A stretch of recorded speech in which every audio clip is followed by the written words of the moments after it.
Hello, welcome back to the YouTube channel of Bethel Evangelical Free Church Hanley. I'm Pastor Gervais Charmley. This is another Cumbrian church. This is the Church of St Cuthbert, Milburn.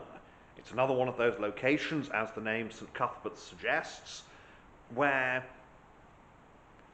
the body of St Cuthbert rested during the wanderings before they finally came to deposit his remains where they are today at Durham Cathedral. This church has Norman origins, although of course the St Cuthbert link indicates there would have been an earlier Anglo-Saxon church here. But the current building, the oldest parts of it, are 12th century.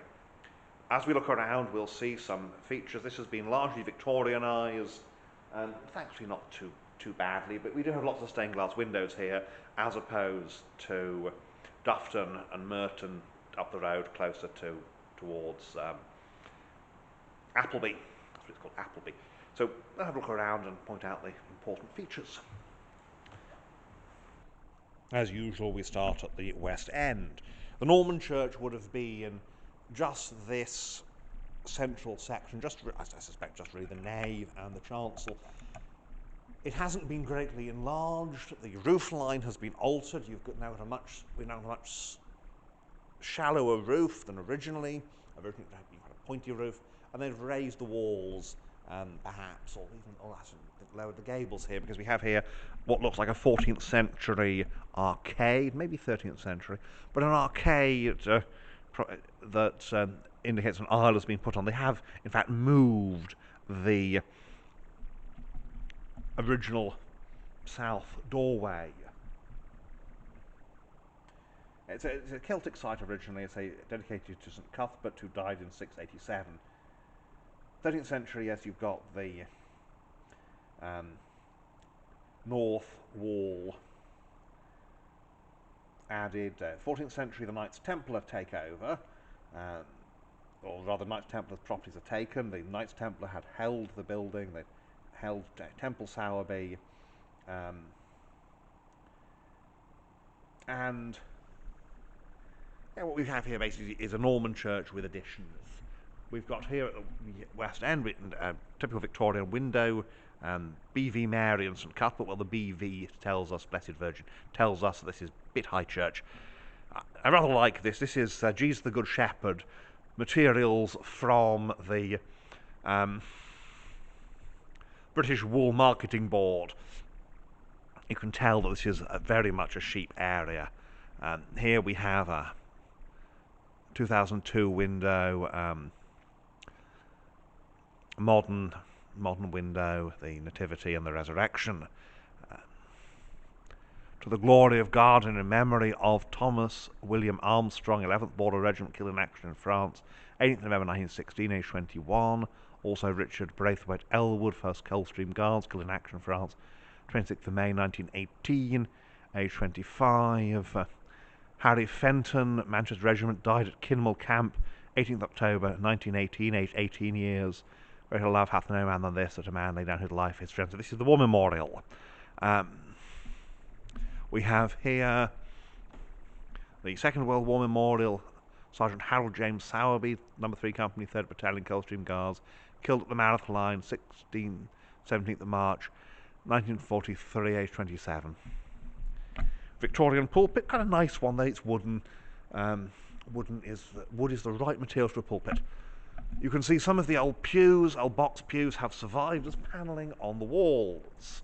You can see them back here, and there you can see where the plate would have been with the number on. And behind the pulpit you can even see some where you've got the nail marks where the pulpit, not the altar rather. You can see some that have the nail marks showing where the doors were. So those are the parts of the old box pews. We have 3 angels in the triple lance at east window, and there's the Millennium Banner, St Cuthbert's, AD 2000, to the memory of Rev. Philip Threlkeld, Perpetual Curate of Milburn, AD 1786 to 1831, and the Rev. Philip Threlkeld, his son, succeeded him 1831, died 1842. So one long and one short incumbency. Perpetual curate essentially is somebody who has the oversight of the parish, but was not a vicar or a rector, but he's perpetual curate rather than being a curate who is just temporary. We have a piscina there, and there's the organ tucked in the aisle here.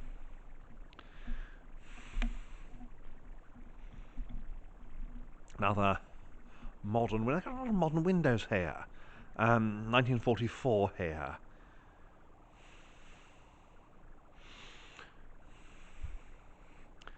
And another modern window. And there we have the sanctuary area. You see they've taken out the choir stalls, put the chairs in. Nice pulpit again. And mind the step, that's a really good idea. Pipe organ was installed in November 2006, which necessitated the removal of pews from South Aisle and choir stalls. And here the aisle is now a kind of refreshment area, which is very nice actually. I like refreshment areas. And here we have yes, Christ the Good Shepherd and David the Shepherd. So again, the shepherd emphasis here. Two fonts at the back. You've got the old 18th, maybe early 19th century font, and then you've got the Victorian font, which is still quite small, but is a bit bigger and less of a bird bath.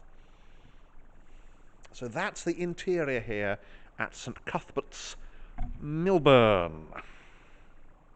Let's go outside. Pause in the porch to consider the medieval grave slab. You see here, just behind the umbrella, you have sheep shears, which of course, again, this is a sheep farming area. There's some more of the old box pews. And so here we are outside at Milburn. You can see behind me this nice bell cart. That's been restored, 1890s, but undoubtedly it was restored because it had become unsafe. There would have been something like it there before. It's a nice solid piece of masonry, nice solid red sandstone church. So let's have a look around the outside.